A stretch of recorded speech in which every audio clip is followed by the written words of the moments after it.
సమరం న్యూస్కు స్వాగతం. ఈనాటి ముఖ్యాంశాలు. జమిలీ వచ్చిన 2029లోనే రాష్ట్రంలో ఎన్నికలు. ఎన్టీఆర్కు భారతరత్న సాధిస్తాం. ఎన్టీఆర్ సినీ వజ్రోత్సవాల్లో ముఖ్యమంత్రి చంద్రబాబు. చట్టానికి కట్టుబడి ఉంటానంటున్న అల్లు అర్జున్. వెనుకబడిన విద్యార్థులకు విద్యాశక్తి. భాజపా అగ్రనేత అడ్వాణీకి అస్వస్థత. 2 వారాలలో 3 అల్పపీడనాలు. గ్రామాల్లో టెనెట్ ప్లేస్ ఇంజెక్షన్తో గుండెకు భరోసా. ఆర్సెనిక్తో మూత్రపిండాల క్యాన్సర్. నాస్తిక కేంద్రం ప్రారంభించి 85 సంవత్సరాలు అయిన సందర్భంలో 12వ ప్రపంచ నాస్తిక మహాసభలు 2025 జనవరి 4-5 తేదీలలో విజయవాడ నాస్తిక కేంద్రంలో positive atheism, critical thinking and secular reform అంశం మీద నిర్వహించబడును. Registration fee 800 rupees. వసతి అవకాశాన్ని బట్టి ప్రతినిధులు ఏర్పాటు చేసుకొనగలరు. మహాసభలలో పాల్గొనదలుచువారు ఆన్లైన్లో రిజిస్ట్రేషన్ చేసుకోగలరు. స్పాట్ రిజిస్ట్రేషన్ అవకాశం కూడా కలదు. ఆన్లైన్లో రిజిస్టర్ చేసుకున్నవారు మహాసభల రిసెప్షన్ కౌంటర్ వద్ద తమ రిజిస్ట్రేషన్ను ధృవీకరించుకొనగలరు. ముఖ్య గమనిక: ప్రతినిధులు తమ ప్రయాణ వివరాలను రిజిస్ట్రేషన్ సమయంలో తప్పనిసరిగా తెలియజేయగలరు. మరిన్ని వివరాల కోసం ఈ క్రింది నంబర్లను సంప్రదించగలరు. జి నియంత 9490754655, శ్రీమతి రష్మి 9849081733, హరిసుబ్రహ్మణ్యం 9390577119, డాక్టర్ మారు 9848012127. ఈరోజు వార్తలను చూద్దాం. జమిలీ వచ్చిన 2029లోనే రాష్ట్రంలో ఎన్నికలు. దేశంలో జమిలీ అమల్లోకి వచ్చిన మన రాష్ట్రంలో 2029లోనే ఎన్నికలు జరుగుతాయని ముఖ్యమంత్రి చంద్రబాబు స్పష్టం చేశారు. ఒక దేశం ఒకే ఎన్నిక విధానానికి ఇప్పటికే మద్దతు ప్రకటించినట్లు వెల్లడించారు. జమిలీ నేపథ్యంలో రాష్ట్రంలో త్వరలోనే ఎన్నికలు రానున్నాయని, తామే అధికారంలోకి వస్తామంటూ వైకాపా నేతలు చేస్తున్న వ్యాఖ్యల్ని ప్రస్తావించగా, జమిలీపై అవగాహన లేని వైకాపా నాయకులు ఏది పడితే అది మాట్లాడుతున్నారని మండిపడ్డారు. శనివారం మంగళగిరిలోని తెలుగుదేశం పార్టీ కేంద్ర కార్యాలయానికి వచ్చిన సీఎం కొంతసేపు మీడియాతో మాట్లాడారు. స్వర్ణాంధ్ర విజన్ 2047 గురించి అడగ్గా దాన్ని మరింతగా ప్రజల్లోకి తీసుకువెళ్లాలన్నారు. విశ్వవిద్యాలయాలు, కళాశాలలు, పాఠశాలలతో పాటు ప్రతి చోట దానిపై చర్చ జరగాలన్నారు. భవిష్యత్తు తరాల బాగు కోసం చేసే ఈ ప్రయత్నంలో అందరూ భాగస్వాములు కావాలన్నారు. విజన్ 2020 సాకారమై వాటి ఫలాల్ని నేడు ప్రజలు పొందుతున్నారన్నారు. 2047లోనూ ఇదే పునరావృతం అవుతుంది. విజన్ 2020 అమలు చేసిన తీరు నేటి తరం తెలుసుకోవాలి. 1996 నాటి ఏపీ పరిస్థితులు, 2020 నాటి పరిస్థితుల్ని బేరీజు వేసుకుంటే విప్లవాత్మక మార్పులు కనిపిస్తాయని చంద్రబాబు స్పష్టం చేశారు. ఎన్టీఆర్కు భారతరత్న సాధిస్తాం. ఎన్టీఆర్ సినీ వజ్రోత్సవాల్లో ముఖ్యమంత్రి చంద్రబాబు. ఎన్టీఆర్కు భారతరత్న ఇస్తే అది ఆయన ఒక్కరికే కాదు, దేశానికి, తెలుగు జాతి మొత్తానికి గౌరవం. ఇది తెలుగు వారందరి ఆకాంక్ష. ఆయనకు భారతరత్న సాధించే వరకు వదిలిపెట్టం. దేశం గర్వించే విధంగా తెలుగు జాతి ఎదగడమే ఎన్టీఆర్కు మనమిచ్చే ఘనమైన నివాళిని ముఖ్యమంత్రి చంద్రబాబు పేర్కొన్నారు. తెలుగుదేశం పార్టీ వ్యవస్థాపకులు, మాజీ ముఖ్యమంత్రి నందమూరి తారక రామారావు సినీ వజ్రోత్సవాన్ని విజయవాడ శివార్లోని పోరంకిలో ఉన్న మురళి రిసార్ట్స్లో శనివారం సాయంత్రం ఘనంగా నిర్వహించారు. ఎన్టీఆర్ నటించిన తొలి చిత్రం మన దేశం విడుదలై 75 ఏళ్లు పూర్తయిన సందర్భంగా ఈ కార్యక్రమాన్ని నిర్వహించారు. తారక రామం, అన్నగారి అంతరంగం, ఎన్టీఆర్ సినీ ప్రస్థానం పుస్తకాలను సీఎం చంద్రబాబు, మాజీ ఉపరాష్ట్రపతి వెంకయ్యనాయుడు చేతుల మీదుగా ఆవిష్కరించారు. ముఖ్య అతిథిగా హాజరైన చంద్రబాబు మాట్లాడుతూ, మనకు తెలిసిన, మనం చూసిన ఏకైక యుగ పురుషుడు ఆయనే అన్నారు. తెలుగు జాతి పేరు వింటేనే గుర్తొచ్చే తొలి పేరు ఎన్టీఆర్ఏనని అన్నారు. ఇక వెంకయ్యనాయుడు మాట్లాడుతూ, ఎన్టీఆర్ పోషించిన పాత్రలు నేటికి ప్రజల కళ్ల ముందు కదలాడుతుంటాయని, 5 దశాబ్దాల పాటు తెలుగు చిత్రరంగాన్ని తన అసమాన నటనా చాతుర్యంతో శాసించిన ఘనత ఎన్టీఆర్దేనన్నారు. తెలుగు భాషకు ఆయన ఇచ్చిన గౌరవం ఎనలేనిది. తన పార్టీకి కూడా మాతృభాష పేరునే పెట్టారన్నారు. మహిళలకు రాజకీయాల్లో రిజర్వేషన్లు కల్పించారన్నారు. అవినీతి పరుల గుండెల్లో చండ శాసనగా నిలబెట్టారని కొనియాడారు. చట్టానికి కట్టుబడి ఉంటానన్న అల్లు అర్జున్ చట్టంపై తనకు గౌరవం ఉందని, దానికి కట్టుబడి ఉంటానని సినీ నటుడు అల్లు అర్జున్ తెలిపారు. నేను 20 ఏళ్లుగా థియేటర్కి వెళ్ళి సినిమా చూస్తున్నా. నా సినిమాలతో పాటు మావయ్య అంటే చిరంజీవి సినిమాలు చూశా. ఇలాగే దాదాపు 30 సార్లు సంధ్య థియేటర్కు వెళ్ళాను. గతంలో ఎప్పుడూ ఇలాంటి సంఘటన జరగలేదు. బాధిత కుటుంబానికి జరిగిన నష్టం పోడ్చలేనిది. వారికి అన్ని విధాల అండగా నిలుస్తాను. త్వరలోనే ఆ కుటుంబాన్ని కలుస్తానని వివరించారు. పుష్ప 2 చిత్ర ప్రదర్శన సందర్భంగా ఆర్టీసీ క్రాస్ రోడ్స్లోని సంజయ్ థియేటర్ వద్ద జరిగిన తొక్కిసలాట్లో మహిళ మృతి చెందిన ఘటనలో అల్లు అర్జున్ని శుక్రవారం అరెస్టు చేసి చెంచల్గూడ జైలుకు తరలించిన విషయం తెలిసిందే. శనివారం జైలు నుంచి విడుదలైన ఆయన విలేకరులతో మాట్లాడారు. బాధిత కుటుంబానికి మరోసారి సానుభూతి తెలియజేస్తున్నాను. నేను నా కుటుంబంతో సినిమా థియేటర్లో ఉన్న సమయంలో ప్రమాదవశాత్తు జరిగిన సంఘటన అది. ఉద్దేశపూర్వకంగా జరిగింది కాదు. అందులో నా ప్రమేయం ఏమీ లేదని తెలిపారు.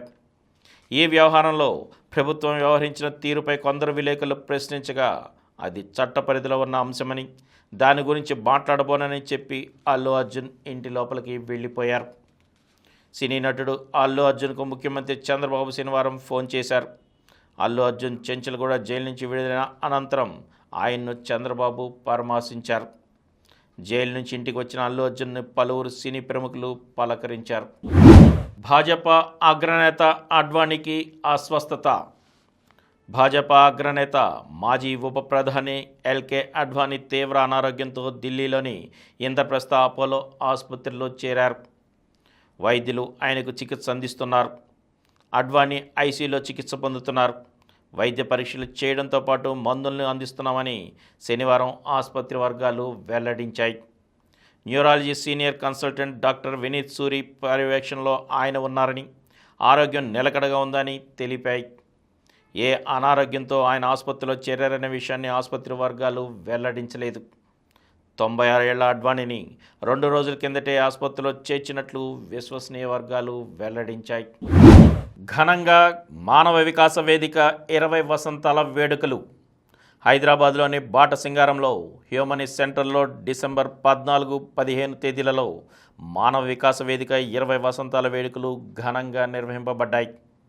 14వ తేదీన ఉదయం 10:30 గంటలకి ఈ మానవ వికాస వేదిక 20 వసంతాల వేడుకలు ప్రారంభమయ్యాయి.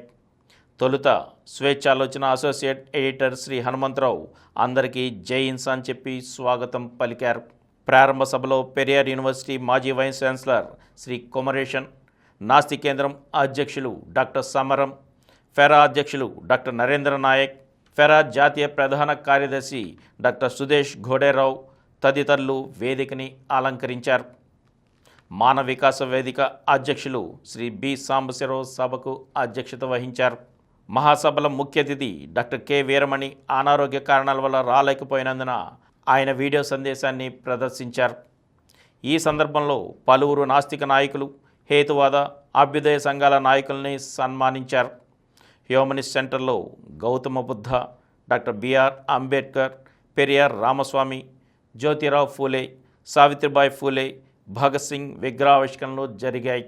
అంతేకాకుండా ఎంఎన్ రాయ్, డాక్టర్ ఏటి కొవ్వూర్, డాక్టర్ బి ప్రేమానంద్, త్రిపురనేని రామస్వామి, గోర సరస్వతి గోర, లవణం హేమలత, ఎన్ విక్రమ తదితరుల ఫోటోల ఆవిష్కరణలు కూడా జరిగాయి. డాక్టర్ కొమరేషన్ ప్రసంగం తర్వాత నాస్తి కేంద్రం అధ్యక్షులు డాక్టర్ సమరం మాట్లాడుతూ సమాజ పరివర్తనలో నాస్తికులు, హేతువాదులు, రేషనలిస్టులు, అభ్యుదయవాదులు, కమ్యూనిస్టులు పలువురు ఎంతో కృషి చేశారని వారి సేవల్ని ప్రశంసించారు. గోరా ప్రతిపాదించిన పాజిటివిజం నవయుగానికి నాంది పలుకుతోందన్నారు. రాబోయే యుగం నాస్తికత్వందేనని చాటి చెప్పారన్నారు. కేవలం కుల నిర్మూలనతో సమాజంలో సమూల మార్పులు ఏర్పడవని, మనం కోరేది కులరహిత, మతరహిత సమాజమని అన్నారు. దైవభావం లేని మానవ కేంద్రమైన సిద్ధాంత ఆచరణే సరైనదన్నారు. అన్ని రంగాలలోనూ నాస్తిక దృక్పథంతో సమూలమైన మార్పులు వస్తాయని, ఇప్పటికే ఆ దిశలో వివిధ దేశాల్లో పేర్కొనదగిన విప్లవాత్మక మార్పులు వచ్చాయని అన్నారు. ఈ 2 రోజులు జరిగిన మానవ వికాస సభల్లో పలువురు పలు అంశాలపై ప్రసంగించారు. పిచ్చి పిచ్చి చెత్త చెదారంతా ఈ మతాచారాలు బట్టి ఉన్నాయి.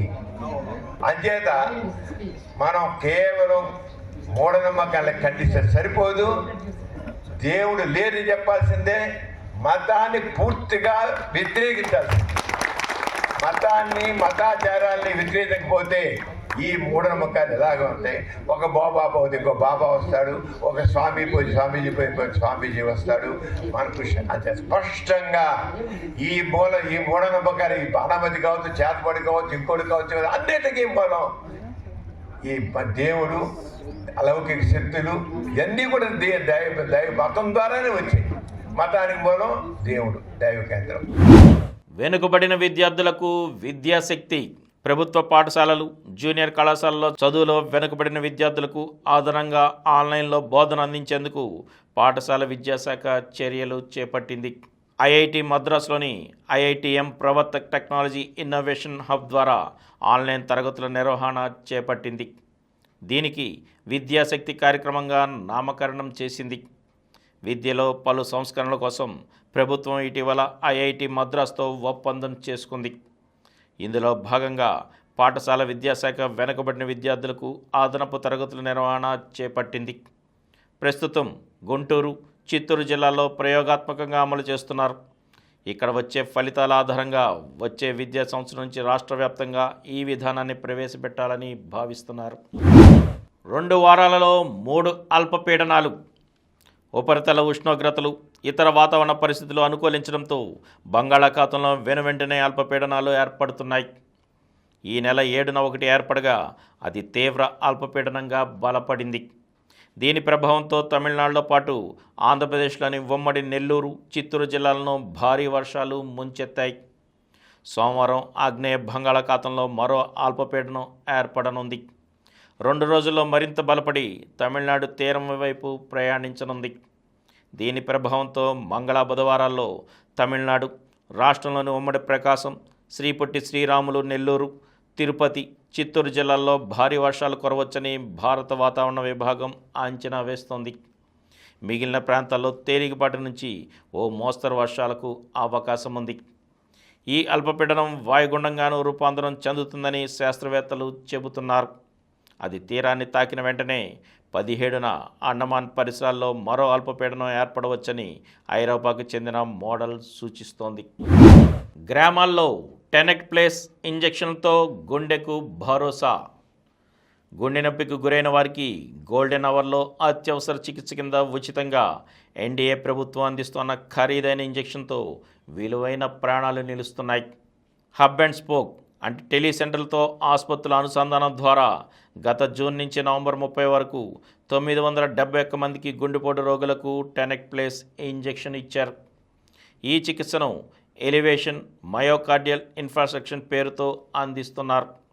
అత్యధికంగా అనంతపురం జిల్లాలో కదిరి, గుత్తి, గుంతకల్లు పరిసర ప్రాంతాల వారు సుమారు 230 మంది వరకు ప్రయోజనం పొందారు. ఆ తర్వాత కర్నూలు జీజీహెచ్ పరిధిలో 101 మందికి ఇంజెక్షన్లు ఇచ్చారు. ఛాతి నొప్పికి గురైనప్పుడు గుండె రక్తనాళాలు దెబ్బతినకుండా టెనెక్ట్ ప్లేస్ ఇంజెక్షన్ దోహదం చేస్తుంది. ఆర్సెనిక్తో మూత్రపిండాల క్యాన్సర్. ప్రాణాలు నిలపాల్సిన నీరే కాలకోట విషమవుతోంది. కడివెడు పాలను ఒక్క చుక్క విషం నాశనం చేసినట్లు జీవనాధారమైన జలాన్ని కొద్దిపాటి ఆర్సెనిక్ కలుషితం చేస్తోంది. ప్రపంచవ్యాప్తంగా చాలా ప్రాంతాల్లో తాగునీటితో తిష్టవేస్తున్న ఈ హానికర రసాయనంతో ఊహించిన దానికన్నా ఎక్కువగానే ప్రమాదం పొంచి ఉందని అమెరికా శాస్త్రవేత్తల తాజా పరిశోధనలో వెల్లడైంది. చాలా స్వల్ప పరిమాణంలో ఈ పదార్థం తాకిడికి గురైన మూత్రపిండాల క్యాన్సర్ ముప్పు గణనీయంగా పెరుగుతుందని తేలింది. దీని తీవ్రతకు చెక్ పెట్టుకుంటే అనేక ఆరోగ్య సమస్యలు తప్పవని పరిశోధకులు హెచ్చరిస్తున్నారు. కొన్ని ప్రభుత్వ నీటి సరఫరా వ్యవస్థల నియంత్రణ సరిగా లేదు. వీటి వల్ల ప్రజలు ఆర్సెనిక్ బారిన పడే ప్రమాదం ఉంది. ప్రైవేటు బావులపై ఆధారపడే 4 కోట్ల మందికి ఈ ముప్పు మరీ ఎక్కువ. ప్రపంచవ్యాప్తంగా 108 దేశాల్లో భూగర్భ జలాల్లో ఆర్సెనిక్ ఉంది. 70 దేశాల్లోని 14 కోట్ల మంది 10 ppb మించిన స్థాయిలో ఆర్సెనిక్ కలిసిన నీటిని తాగుతున్నారు. భారత్లో 25 రాష్ట్రాల్లోని 230 జిల్లాల్లో ఆర్సెనిక్ జాడ ఉంది. పశ్చిమ బెంగాల్, జార్ఖండ్, బీహార్, ఉత్తరప్రదేశ్, అస్సాం, మణిపూర్, ఛత్తీస్గఢ్లోని భూగర్భ జలాల్లో ఈ రసాయన పరిమాణం అనుమతించిన స్థాయి కన్నా ఎక్కువగా ఉంది. ఆర్సెనిక్ తీవ్ర విషతుల్య పదార్థం. దీన్ని కింగ్ ఆఫ్ పాయిజన్గా కూడా పిలుస్తుంటారు. ఈ పదార్థాన్ని క్యాన్సర్ కారకంగా వర్గీకరించారు. ఇది రక్త సరఫరా, నాడి, ఎండోక్రైన్, శ్వాసకోశ, రోగనిరోధక వ్యవస్థలు, కాలేయం, మూత్రపిండాలు, మూత్రాశయం, ప్రోస్టేట్ గ్రంథి, చర్మం వంటి శరీర భాగాలపై ప్రభావం చూపుతుంది. ఈ రసాయనంతో ఊపిరితిత్తులు, మూత్రాశయం, చర్మ క్యాన్సర్ల ముప్పు పెరుగుతుందని మునుపటి పరిశోధనలో తేలింది. మధుమేహం, అధిక రక్తపోటు, పునరుత్పత్తి సమస్యలు తలెత్తవచ్చు. గుండె జబ్బు ముప్పు పెరుగుతుంది. ఆర్సెనిక్ పెద్ద మొత్తంలో శరీరంలో చేరితే మొదట జీర్ణాశయ సమస్యలు, రక్తనాళ నాడీ వ్యవస్థల పనితీరులో లోపాలు తలెత్తుతాయి. చర్మం రంగు మారడం వంటి లక్షణాలు కనిపించవచ్చు. చివరకు మరణం కూడా సంభవించవచ్చు. గర్భిణీలు, చిన్నారులకు ఆర్సెనిక్ ముప్పు ఎక్కువ. ఇది గర్భస్థ పిండంలోకి ప్రవేశించగలదు. పిండం వృద్ధిపై ప్రభావం కూడా చూపుతుంది. ఇప్పుడు కొన్ని సంక్షిప్త వార్తలను చూద్దాం. ఈ నెల 17న మంగళగిరి ఎయిమ్స్ తొలి స్నాతకోత్సవానికి రాష్ట్రపతి, పాల్గొననున్న గవర్నర్, సీఎం. ఓపెన్ ఏఐపై విమర్శలు చేసిన బాలాజీ ఆత్మహత్య. ChatGPT మాతృ సంస్థ ఓపెన్ ఏఐ సమాజానికి హాని కలిగిస్తోందని గతంలో విమర్శలు చేసిన ప్రజావేగు సుచిర్ బాలాజీ మృతి చెందారు. అమెరికాలోని శాన్ ఫ్రాన్సిస్కోలో తన అపార్ట్మెంట్లో గత నెల 20న ఆయన విగత జీవిగా కనిపించారని పోలీసులు తెలిపారు. సాగునీటి సంఘాలు కూటమి ఖాతాలోకి 95% పైగా ఏకగ్రీవం. పులివెందుల్లోనూ హవా. ఎన్నికల సందర్భంగా అక్కడక్కడ పార్టీల మధ్య వివాదాలు, కొన్ని చోట్ల వాయిదా. అమెరికాలో తెనాలి యువతి పరిమళ దుర్మరణం. ఆమె కారును ట్రక్ ఢీకొట్టడంతో ప్రమాదం. చెలరేగిన బుమ్రా. ఆస్ట్రేలియాతో జరుగుతున్న 3వ టెస్టు 2వ రోజులో ఇండియా పేస్ గుర్రం జస్ప్రీత్ బుమ్రా మరోమారు 5 వికెట్ల ప్రదర్శన చేశారు. Khawaja, McSweeney, Smith, Marsh Head వికెట్లను బుమ్రా దక్కించుకున్నారు. మిగిలిన బౌలర్లందరూ తేలిపోయిన చోట బుమ్రా ఒక్కరే వికెట్లతో చెలరేగడం గమనార్హం. ప్రస్తుతం ఆస్ట్రేలియా 6 వికెట్ల నష్టానికి 327 పరుగులు చేసింది. ఆఫ్ఘనిస్తాన్నే సిరీస్. జింబాబ్వేతో 3 మ్యాచ్ల T20 సిరీస్ను ఆఫ్ఘనిస్తాన్ 2-1తో గెలుచుకుంది. శనివారం జరిగిన నిర్ణయాత్మక ఆఖరి T20లో ఆఫ్ఘాన్ 3 వికెట్ల తేడాతో గెలిచింది. ఇంగ్లాండ్తో జరుగుతున్న 3వ టెస్టులో న్యూజిలాండ్ 9 వికెట్ల నష్టానికి 315 పరుగులు చేసింది. జూనియర్ మహిళల ఆసియా కప్ హాకీ ఫైనల్లో భారత్ పంజాబ్ విసిరిన టైటాన్స్. ప్రో కబడ్డీ లీగ్ 11వ సీజన్లో కీలక దశలో తెలుగు టైటాన్స్ పంజాబ్ విసిరింది. వరుసగా 2 ఓటములతో ప్లేఆఫ్స్ ఆశలు ప్రమాదంలో పడ్డ దశలో సూపర్ విజయంతో తిరిగి రేసులోకి వచ్చింది. శనివారం టైటాన్స్ 36-32 తేడాతో గుజరాత్ జైంట్స్ను ఓడించింది. మరిన్ని వార్తా విశేషాలతో రేపటి సమరం న్యూస్లో కలుద్దాం. Thank you.